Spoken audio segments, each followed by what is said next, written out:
So today, as I said, we're coming to Ruth chapter 3. If you want to go ahead and turn there, you can.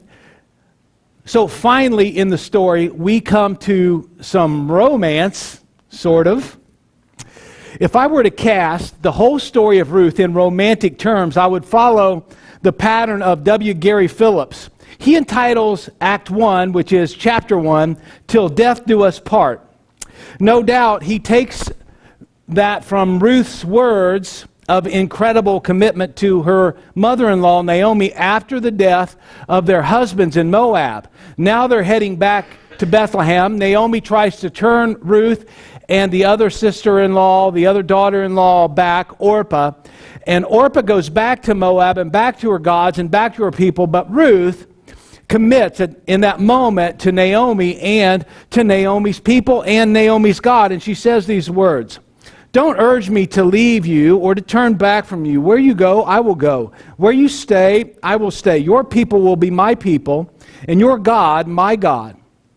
Where you die, I will die, and there I will be buried. May the Lord deal with me, be it ever so severely, if even death separates you and me. Till death do us part." Act 1. When we get to Act 2, or chapter 2, Phillips entitles that Boy Meets Girl. We talked about that last week. As the story continues, Ruth finds herself on the outskirts of Bethlehem, and she is gleaning in the field of a wealthy landowner in the area, and his name is Boaz. And Boaz is a little bit of he's an older man. We don't know how old he is, maybe 40, some suggest. And he spies Ruth out in the field, gleaning, working hard, and he is taken by her. He hears a report about her, and the report is so phenomenal, like this is a real woman of character.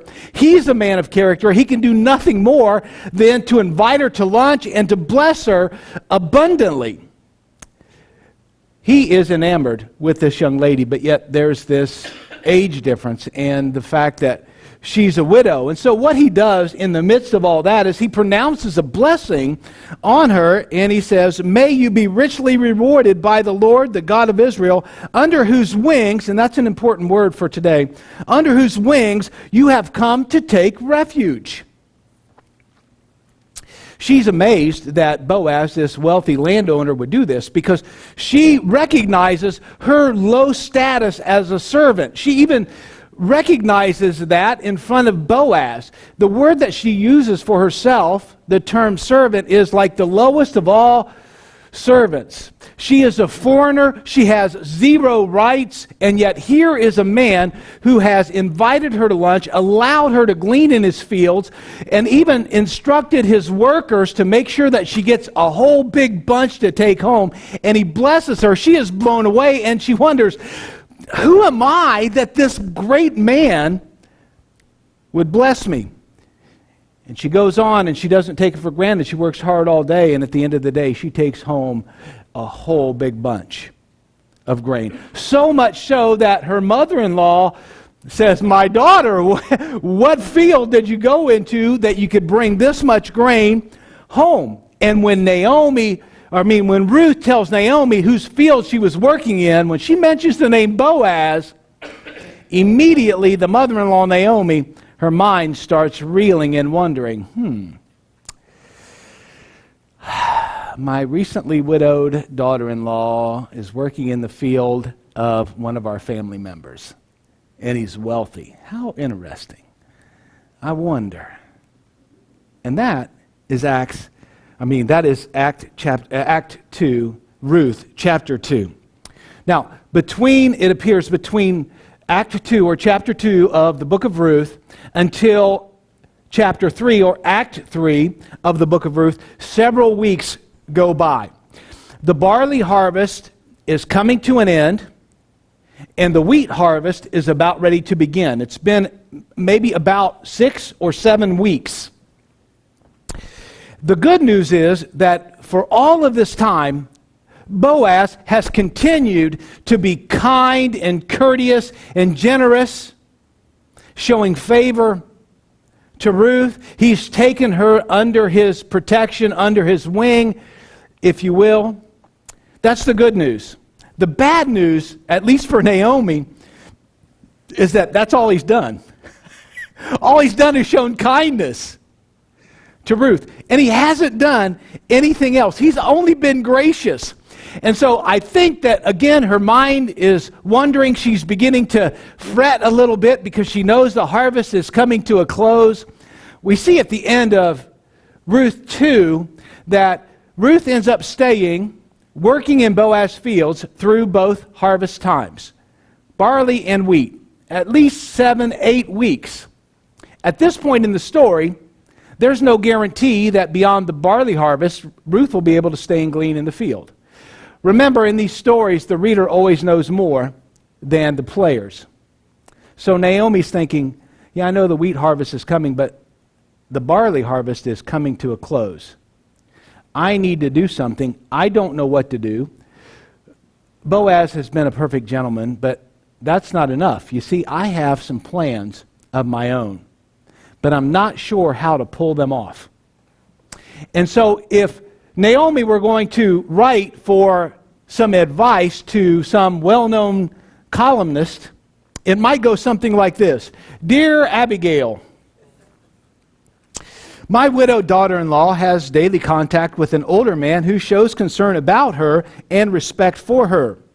In fact, from the moment he saw her, he was deeply interested and has treated her like a princess. But fast forward 2 months, okay, Abigail, maybe I exaggerated a little bit. Fast forward 2 months, and he has still not said one word to take their relationship to the next level. She likes him, but he's not getting any younger. How do we ignite his inertia? How do we light his lethargy? How do we cancel out his coma? Signed, Befuddled in Bethlehem. So Naomi, she's planning, but she's befuddled. What to do next? I have to think that she is like every woman, and that her mind can race for hours upon end. And so she is contemplating this. She reaches out, obviously fictitiously, for some advice. And ultimately, she comes up with a plan. And she has to, because it's obvious that Boaz has no plans to change his own status as a bachelor. And now it's the end of the barley harvest. It was time, as far as Naomi was concerned, to take some initiative. It was time to take a risk, even if the risk was risque. And believe me, chapter 3, Act 3, is a risque scene, if I ever read one, in the Scriptures. So the curtain rises on Act 3, some enchanted evening. That's what Phillips calls it. So that's what we'll call it here today. Boaz is interested, but he hasn't done anything. Naomi has obviously been thinking about this, and it's really hard to not cast her in the role of a Jewish mother-in-law, matchmaker, always meddling in people's business. You know, you've seen Fiddler on the Roof. She's like every other mother, really, but it's sort of exaggerated in the Jewish culture, and here she is. She's getting involved. She knows a lot is at stake. And so what does she do? She begins to plot. Ruth needs a mate, and she knows that it will benefit her too. So, with all of these things in mind, one day, verse 1, Ruth's mother-in-law, Naomi, said to her, "My daughter." And what she's going to do here is common. It was the responsibility of parents to handle certain affairs of their children in that day. My daughter, I must find a home for you where you will be well provided for. That word for home also means rest. Naomi, you need to not have to worry about how you're going to be provided for. You're a hard worker. Everybody knows your character. You deserve some rest. And I think that I have a plan to help you out. After all, it's my responsibility as your mother-in-law to do so.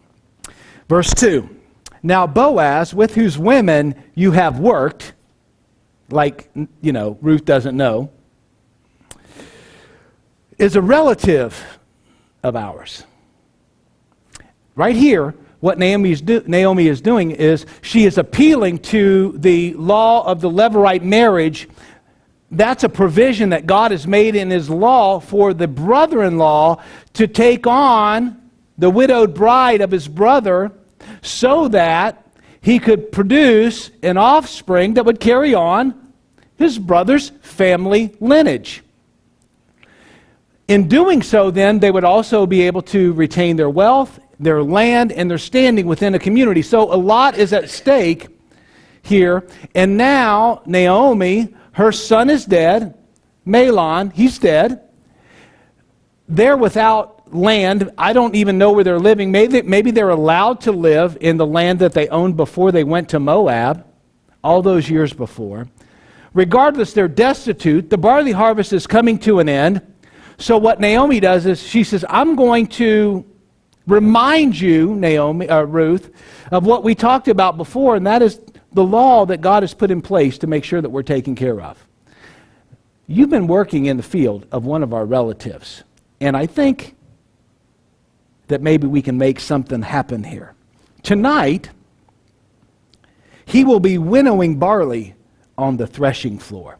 Now, a threshing floor was like a level place on the hills outside of town where the workers would go to winnow things like barley or wheat. And what they would do is, after they had harvested it all and brought it to the threshing floor, through the day while they're harvesting, the animals would walk back and forth on all of the barley in this case, and they would begin to crush all of the hulls. They would begin to crush away all of the chaff, all of the things that weren't kernel, all of the things that weren't edible.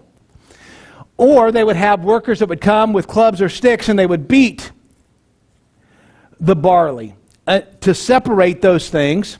And then in order to further separate them, they would winnow on the threshing floor all of this chaff and all of the grain at the same time. They would take like a big elongated pitchfork and they would scoop it up and throw it up in the air. And in the evening in the Mediterranean area, the winds would pick up. So they're on a hill, on a flat place.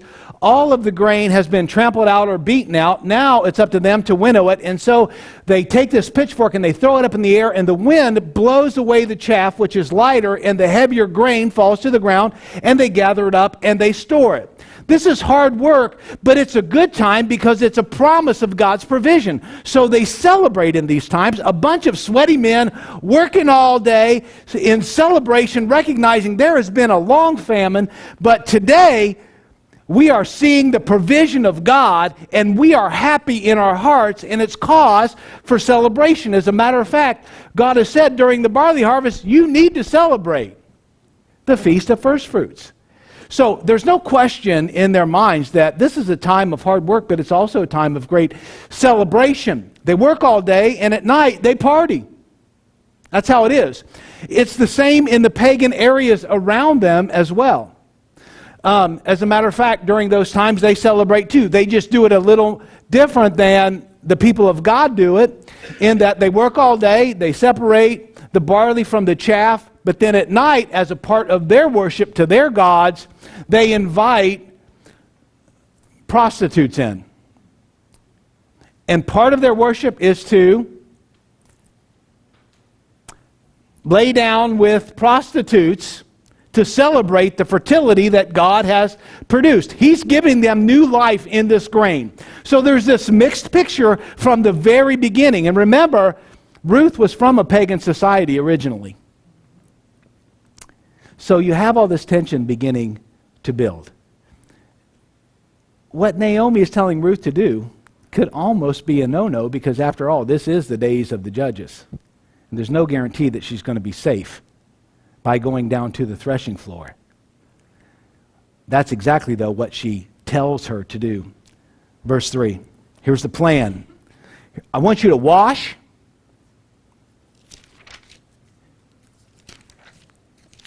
And I want you to put on some perfume. And I want you to get dressed in your best clothes.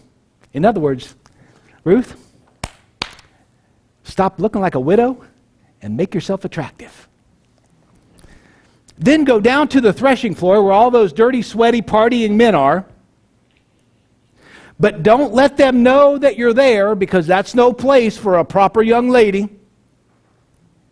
until they're finished eating and drinking. Wait till they're done partying. And then she says, verse 4, when he lays down, pay attention to where Boaz goes, and when he lays down, take note of that. Make yourself attractive, be attentive, and then go and uncover his feet and lie down. In other words, take the initiative. Be assertive. This is a big deal. And when the scriptures say to uncover a man's feet, it probably means to uncover more than just his feet. Some translate it uncover his legs, but it probably means even more than that. This is a daring act, but there's purpose behind all of this.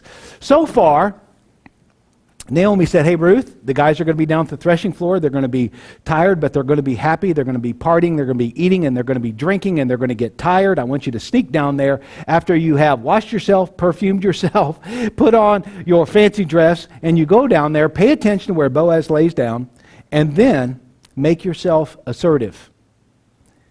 And he'll tell you what to do. Now, what kind of stupid plan is that? Go where a bunch of men are after you prettied yourself up, and then go lay down by one of them, and then wait for him to tell you what to do. So, needless to say, this plan is risky. They're trusting a lot in Boaz's character at this point. So, Naomi has to give Ruth, a pep talk.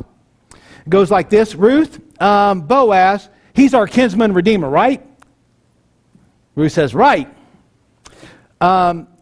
Naomi says, hey, he's going to be down at the threshing floor tonight, right? Right. Hey, he's going to be celebrating down on the threshing floor, right, Ruth? Right. Hey, here's what I want you to do. I want you to take a bath. I want you to put on some of that olive oil perfume that you've been saving up. Press that red dress, girl, and go down to the threshing floor and get yourself a man. That is a stupid plan. I would not advise my daughter to do that. But it's a different culture and it's a different time, and we're dealing with two very different people. All through the book, Naomi's character is never mentioned. We don't know what's really in her heart. We can read some of the actions, but only Boaz and Ruth's character is commended. So we wonder what's in Naomi's mind. Although we can assume that she has Ruth's best interest at hand, although we can assume that she trusts Boaz as a good man, nevertheless, she is putting her daughter-in-law in a very risky situation. And the bottom line to all of this, everything that she's telling her to do is making it known to Boaz that Ruth is available, that she's interested in Boaz. And now she's come to take the relationship to the next level. Apparently that's what Abigail told her to do. And so that scene closes and we open with the second scene. And now we have a date. So we found the mate, now we have a date.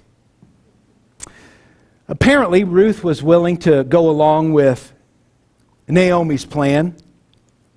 And she readily agrees then in verse 5. She says, I'll do whatever you say. Ruth answered.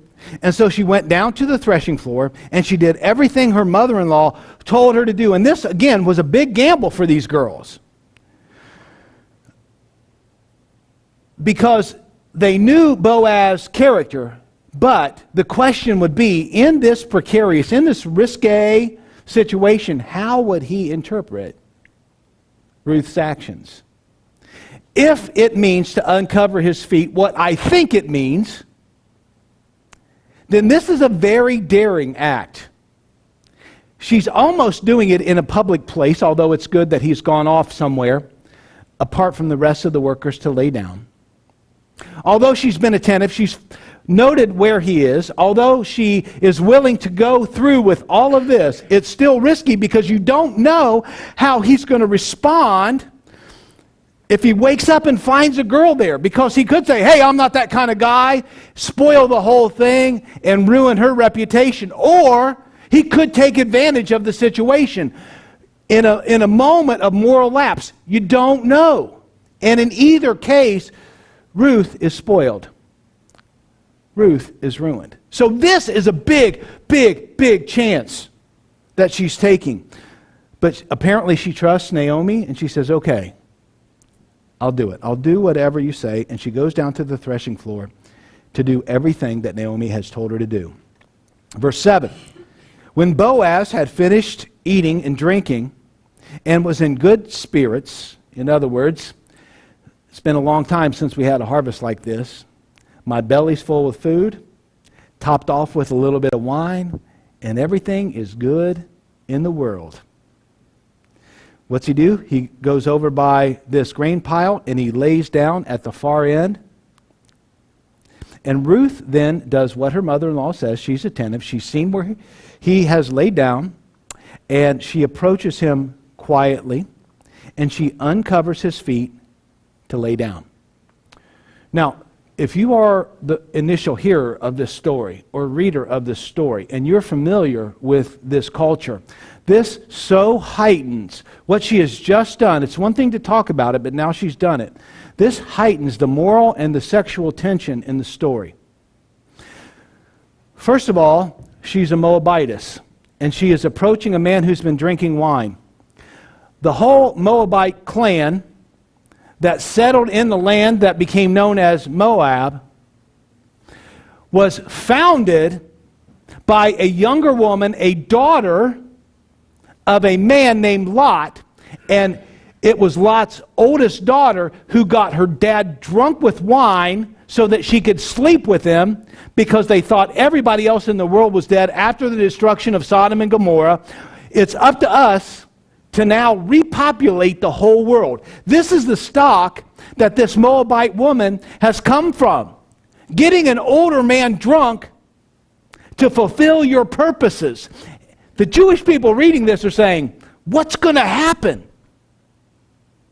She has a jaded past. How will she respond? She is really taking a risk. Now she has made herself pretty, got herself smelling good, put on her best clothes, gone down to a place where she should never be at, and you know, of all of the risque things she could do, she lays down by a man of good reputation and she uncovers his feet after he's been drinking wine. What is she trying to do? So this is risky all the way around. She approached him quietly, she uncovered his feet and she laid down. Next verse. In the middle of the night, as you can imagine, in the middle of the night, something startled the man. He turned, and there was a woman lying at his feet. Maybe he realized she was there and it startled him. Don't know. Maybe he got cold. He'd been drinking some wine. Maybe he had to wake up in the middle of the night to go to the bathroom. Who knows? Whatever. Maybe it was all those things. He was startled and he wakes up, and I was reminded of, you remember that movie, It's a Wonderful Life? Great Christmas show, you know. They play it every year for all these years. And remember that one scene after that big dance when they all got wet. And George Bailey, the main character, he's walking Mary home. They're not married yet, and and Mary has a robe on. And George has a borrowed football uniform on. And they're just strolling along, and they're having a talk, and all of a sudden, George accidentally steps on the tail end of the robe that Mary's wearing. Now, you don't see anything, but it's obvious that she's embarrassed, and she jumps in the bushes now to hide herself. And I was reminded in this scene, I wonder if this is what Boaz was thinking. Listen to what George says. This is a very interesting situation. Something like this doesn't happen to a man every day. Boaz wakes up, he says, this is a very interesting situation. This doesn't happen to a man every day. What will I do? And it is interesting what he does, but not at first. He does what everybody would do at first. He doesn't know who she is, so he asks the logical question. When you wake up in the middle of the night and it's dark outside, who are you, he asked. And then Ruth replies, I am your servant, Ruth. And it's interesting that the word that she uses there for servant, before, when she had interaction with Boaz, she said that she was a servant, but the word she used there that I already mentioned today is the word for the lowest of all servants with no rights. Here, the word she used is an elevated word for servant, meaning something like handmaiden. In other words, what she has done is she has just closed the gap on their social strata. He's no longer way up here and she's way down there. He's still way up here, but she's moved up here, just a little bit closer to where he is. If I were going to use medieval terms, I would say it's like a knight with a scully wench that has now gone to a knight with a maid in waiting. All of a sudden, their relationship, status-wise, is not so far apart. Ruth is recognizing that their relationship is growing, and now she has made advances on him. How precarious of a position has she put? What kind of risk has she taken to actually do this? And then she goes a step further, and she even steps outside of the bounds of what we know Naomi to have told her to do. Now she takes her own initiative. And what she does is she turns Boaz's words from Act 2 right back on him. Remember, he blessed her? Now she turns those words back on him. He wakes up. Who is this? I'm Ruth, your servant. We're a little closer than what you think. Now, here's what I want you to do, Boaz. Spread the corner of your garment over me. That word for garment, or the idea of the corner of the garment, is the same word that was translated wings. May you come under the wings of the Lord. Now what Naomi is doing is she's saying, remember when you blessed me and said you were blessed for turning my back on all those other gods and staying true to my mother-in-law, to your mother-in-law, Naomi, and you devoted yourself to her God and all that kind of stuff, and now you've come under the protection of his wings, and may God bless you. Now what she's doing, what Ruth is doing right now, is she's saying, hey, listen, I think you're the agent that God is going to use to be my protector and my provider. You said, may the Lord bless you. May he richly reward you for coming under his wing. Now, Boaz, I've come under your wing. Spread your wing over me as my protector. God is using you to be my protector. Wake up and smell the coffee. I mean, this is absolutely forward. But she's not messing around, obviously.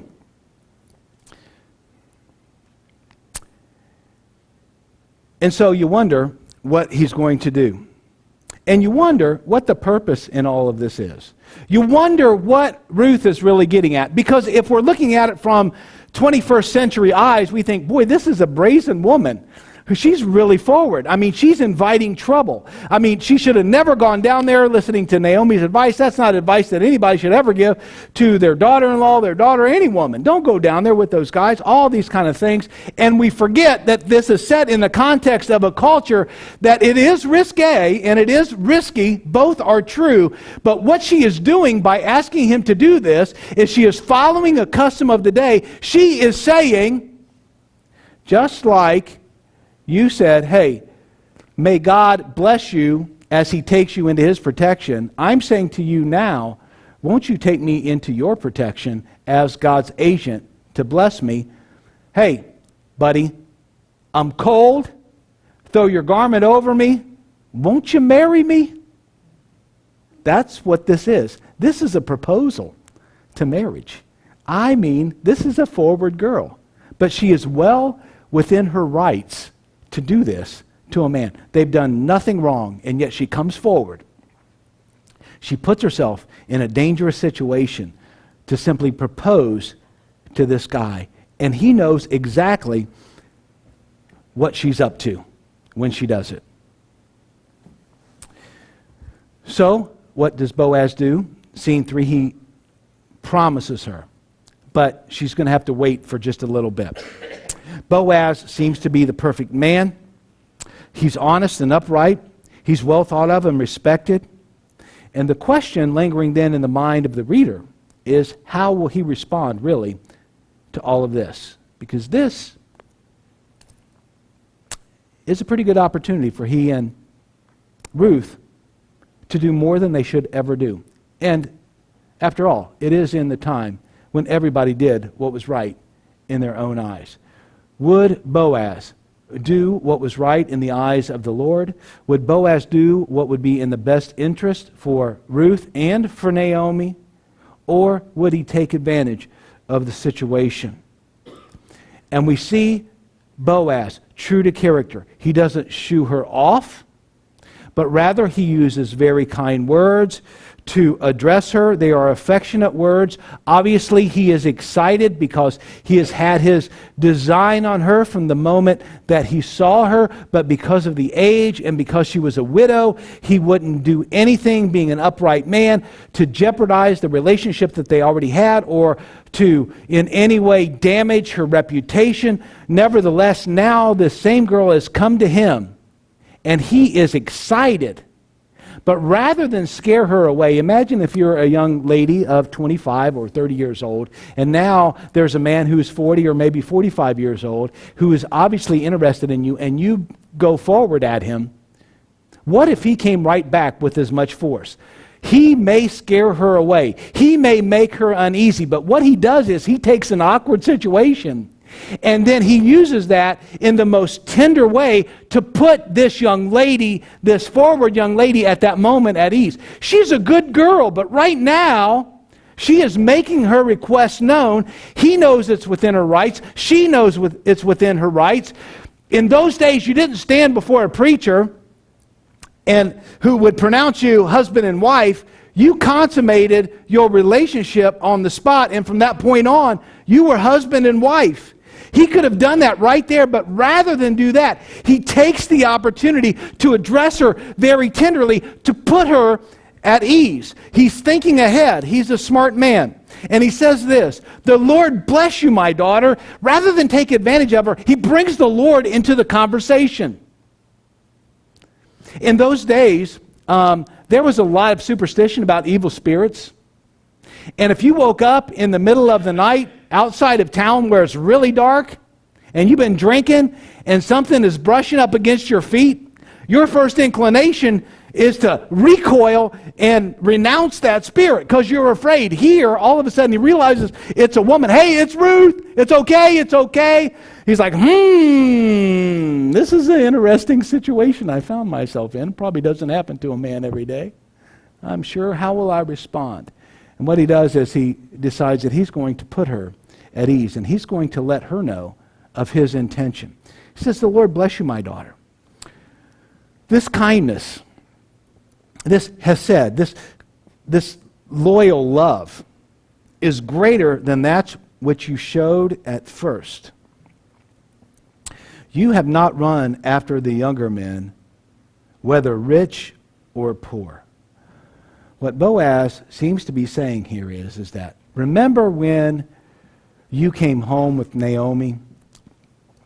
It wasn't natural for you to do that. It was natural for you to go back to your own people, to marry somebody your own age, to worship your own gods. That's what's natural.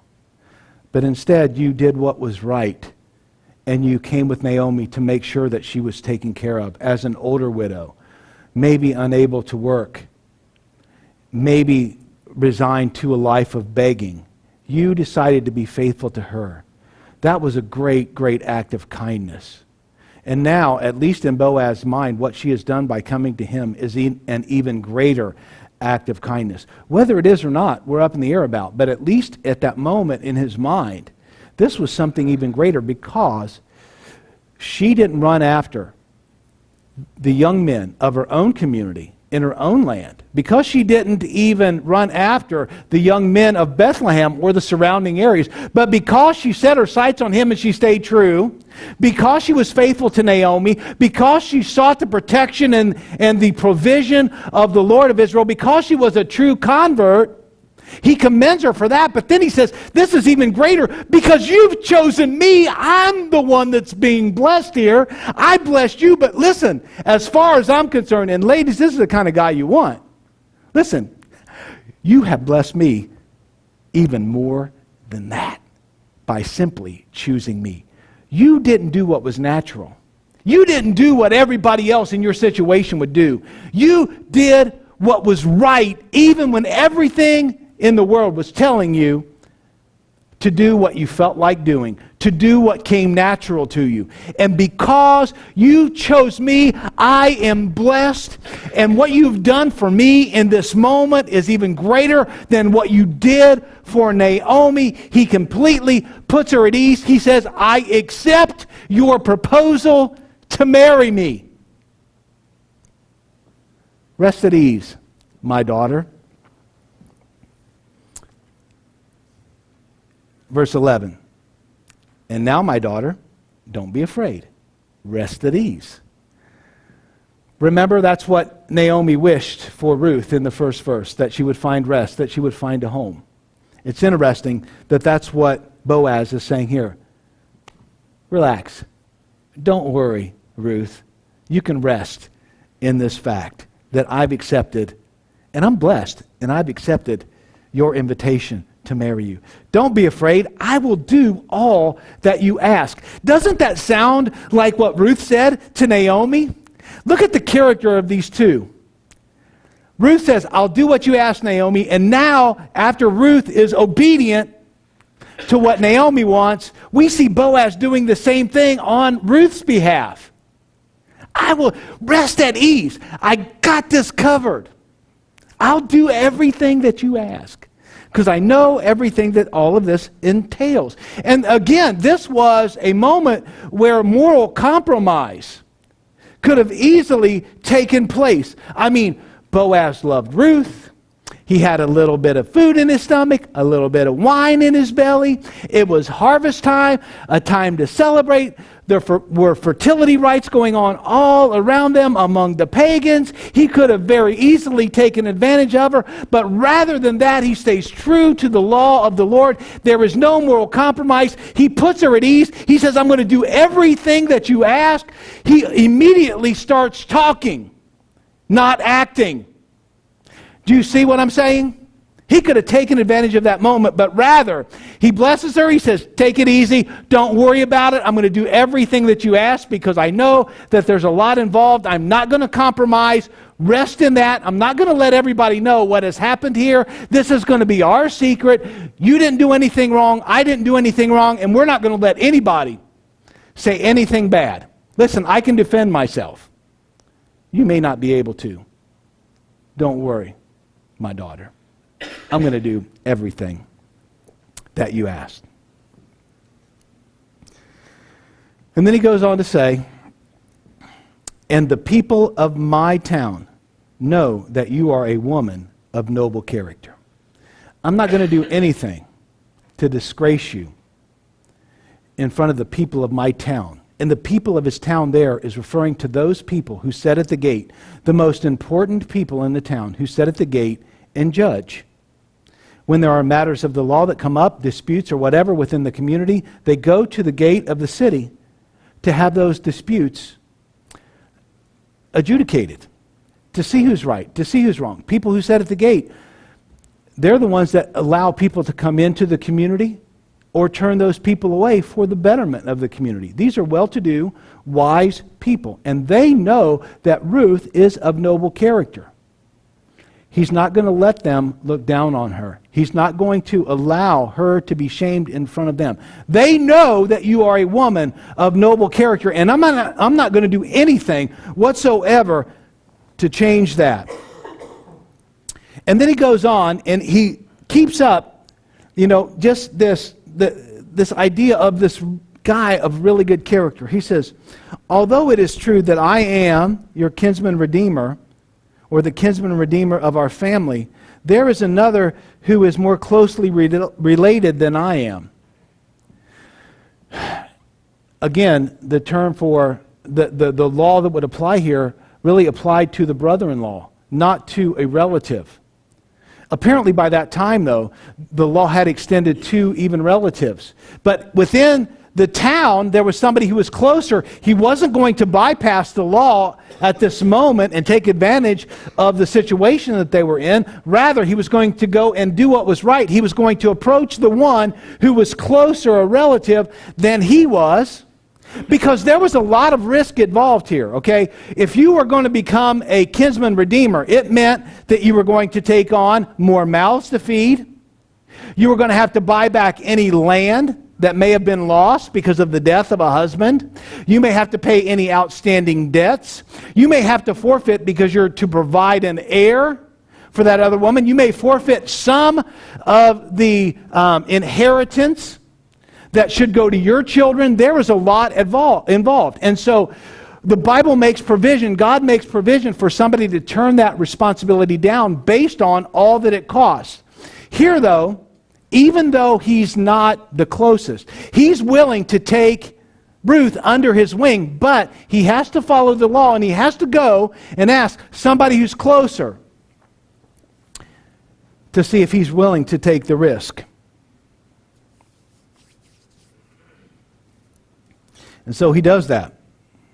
And then he says in verse 13, so stay here for the night, and in the morning, if he wants to do this duty as your guardian redeemer, good. Let him redeem you. In other words, you're going to be taken care of, and I'm going to make sure of it, whether it's this guy or whether it's me. But if he's not willing, as surely as the Lord lives, I will do it. Lie here till morning.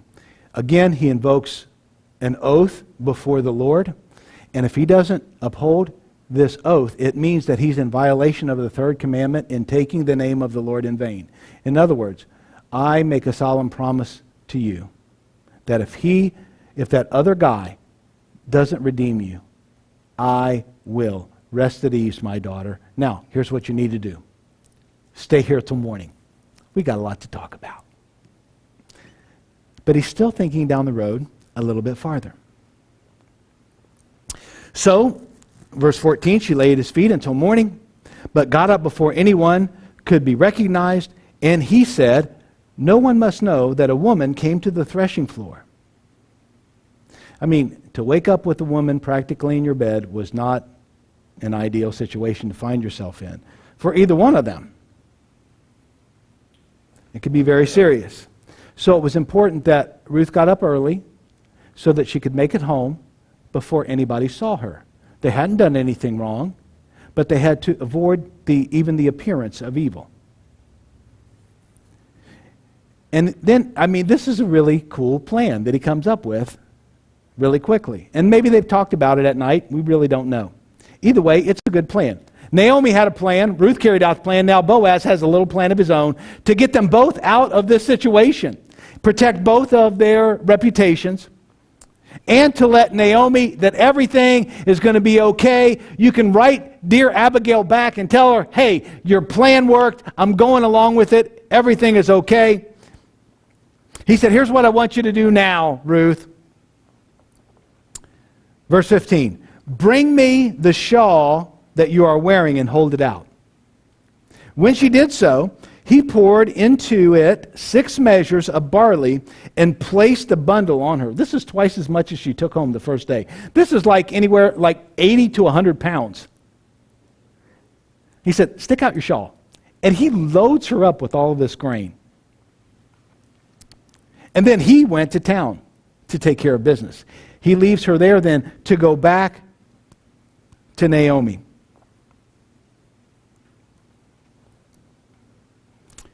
Verse 16. When Ruth came to her mother-in-law, and you get the sense that she's pretty excited, Naomi asked, how did it go, my daughter? Now that is a very interesting phrase in Hebrew. I'm wondering why it's translated in our version as, how did it go, my daughter? Because the more literal translation is, who are you, my daughter? In other words, are you Mahlon's widow, or are you Boaz's husband? Wife. None of that around here. We're not having that. Are you, thank you, dear, are you Boaz's wife? That's what she's asking. Obviously, Ruth is excited. Hey, look at all this grain. What Boaz has done by giving her the grain, 2 things. Number 1, he has paid a bride price as far as Naomi knows. This is assurance that Naomi, I accepted the proposal. But at the same time, it gave Ruth an excuse in case the busybodies of the town were up before dawn and saw her sneaking away from the barley pile on the threshing floor. She must have been down there getting barley. He gave her an excuse to be out, but at the same time, he was letting Naomi know, I have accepted the proposal. Your plan worked. Everything went well. We didn't do anything wrong. It's all good. And now Ruth can come back and she can report, hey, I am no longer Mahlon's widow. I am Boaz's wife. Yeah, we haven't had a ceremony yet, but it's as good as done if this other guy doesn't accept his right as a kinsman redeemer and his responsibility. And I wonder if Naomi almost went into panic mode right there, like, I hope it works out that Boaz is the guy for you. But maybe for the first time in the whole story, Naomi is at ease and at rest with everything. She's finally satisfied. Verse 18, then Naomi said, wait, my daughter. The word wait means to set still. Set still, my daughter. Don't be anxious about what's going to happen. It's a term that means to take a stance of faith. Set still. Stand still. Wait, my daughter. With the confidence and expectant belief that God is going to work everything out for us. Wait. She has confidence in Boaz. She's now telling Ruth, have confidence in the Lord. He is going to work all of this out. Look at all of this grain that you brought home. As a matter of fact, this is really cool. Remember, this is how masterful the story is. Remember what Naomi said when she came home to Bethlehem? I went out full, but I came home empty. What Boaz is telling her when he sends that grain back is, you don't have to worry about being hungry anymore. No longer are you empty. I've filled her shawl as a promise that one way or the other, you will never have to worry about this again. Not just food, but there will be an heir in your family to protect you, to protect the property, to protect your interest. And if I'm the man, you know I'll do it. And if not, I will find the guy that will do it for you. Don't worry, Naomi. I hear your plan. And I'm good with it. I love Ruth. And I would never do anything to hurt her. And here is the bride price. Here is my promise. Now, all this barley doesn't seem much for a bride price. But it was everything that Naomi needed to know that Boaz was serious. It was a common custom of the day for that to happen within families. There was a bride price to be paid because women are valuable. And the man's family is recognizing that fact. We know that you're losing something in giving us your daughter. And we want to acknowledge that only as a token of everything that she's going to not only mean to your family, but now to our family too. She's worth something, and we recognize that. And that's what Boaz does for Naomi. Hey, this girl that you got, this Ruth, she's a good girl. And I know you went away full. You had your family. You went to find food. I'm telling you, when I found her, as far as I was concerned, if there was any way, God would work it out and you'd never have to worry about food again and you wouldn't have to be empty again. God would fill you up.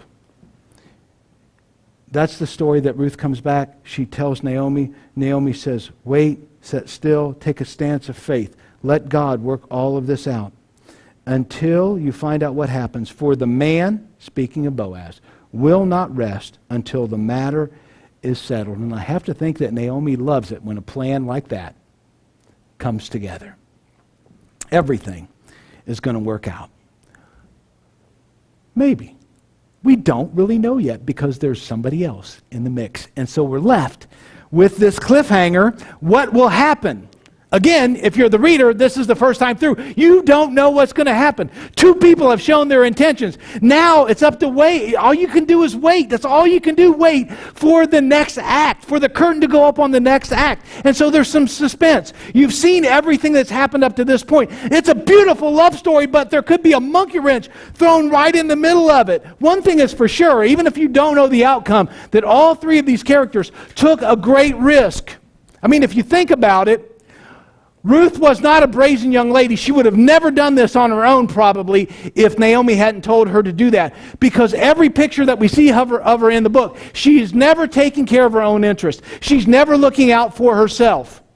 She's always looking out for somebody else. She probably wouldn't have done this, and so she takes a risk. I mean, she is a woman proposing to a man. She's a young person proposing to an older person. She's a field worker proposing to a field owner. She's an alien proposing to a native. She's a poor person making advances and proposing to a rich man. She had put herself on the line for love. But so did Boaz. So much could go wrong. The risk was so great. The possibility of misunderstanding was huge.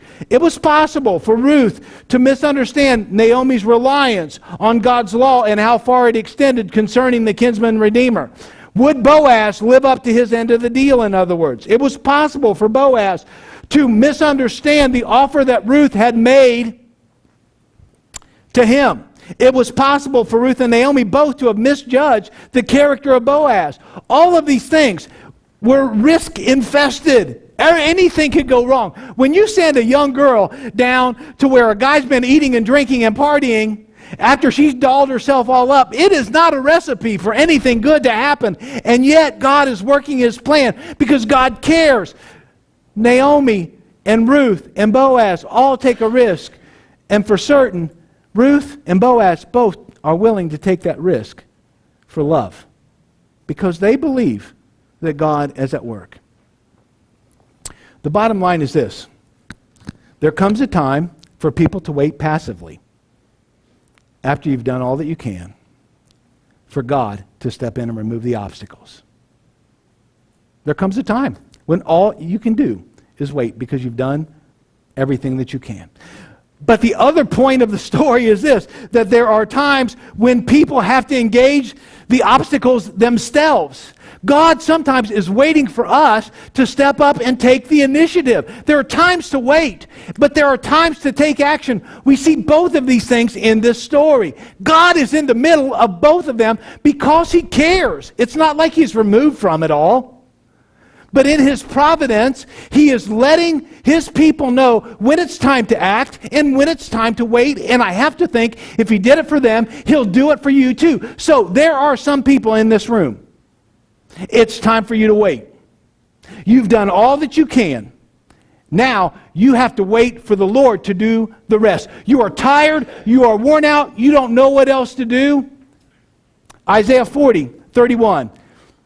Those that wait upon the Lord will renew their strength. Those that trust, that's wait. Those that trust in the Lord will renew their strength. Why? Because they don't have to continue spinning their wheels to try to figure it out. They turn it over to God and they wait for Him to work. It's almost like the children of Israel when the word came, stand still and see the salvation of the Lord. You've come as far as you can come on your own. Now you've got to turn it over to God. Some people in this room need to wait. On the other hand, some people have been waiting long enough, and it's time for you to act. God is saying, get up off your keister and go do something. Take a note from this young lady who didn't mess around. When the chips were down, she acted. She took the initiative. She put herself at risk. It may look like a risk, but you got to do something. God is maybe waiting for you, some of you, to simply step up and go into action. God has been putting something in your heart and you haven't acted on it. Now is the time to act on what God has told you. If God is moving you to do something, I don't know what it is. Let God move you. I'm not saying step out and just do whatever you think. I'm saying when God speaks, do it. He's waiting for you to do it. You know, that's the interesting thing, that God sometimes works through the work that we do. There's a time to wait, but then there's a time to work. There's a time to act. I don't know where you are today. Maybe you're somewhere in the middle. Maybe you're trying to decide, or maybe you know because God has been speaking to you. If it's time for you to wait, wait, believing that God will work all this out. If it's time for you to move, then let God move you and stop being stubborn. Ultimately, we know the end of the story. Ruth and Naomi are blessed, and they're taken care of for the remainder of their life and beyond. There's a heritage that is established. When people around us see us respond in faith to the Lord, either by waiting or by taking the initiative to remove the obstacles, we're sending a message to them. None more so than our children. They are our heritage. There was no doubt that Naomi and Ruth were dependent wholly on the Lord. And they had to depend on Him as to when to move and when to wait. And that's the mandate on us too. We have people watching us. We have to be fine-tuned to what the Lord is saying to us. To either wait or to go to work. Which is it for you? I can't answer that. Only you can. What has God been speaking to you about your particular situation? It may even be as dire as theirs. How will you respond? God cares. This is how much God cares.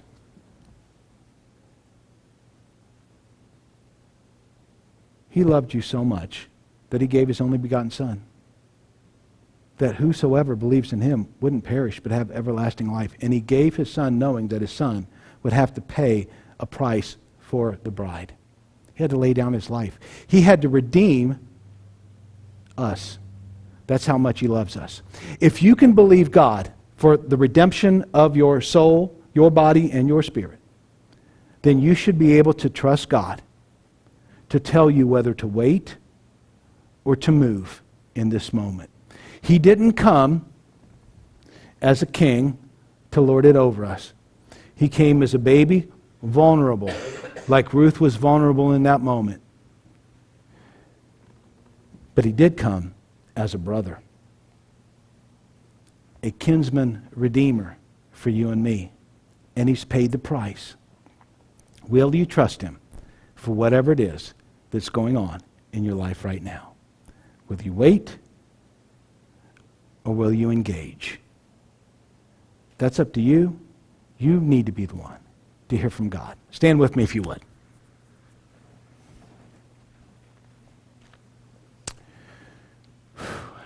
Lord, I thank You for the wonderful story of the book of Ruth. Thank You, Lord, that You speak to us over the centuries. Over 3,000 years ago, this story was told. And yet there's practical application for today.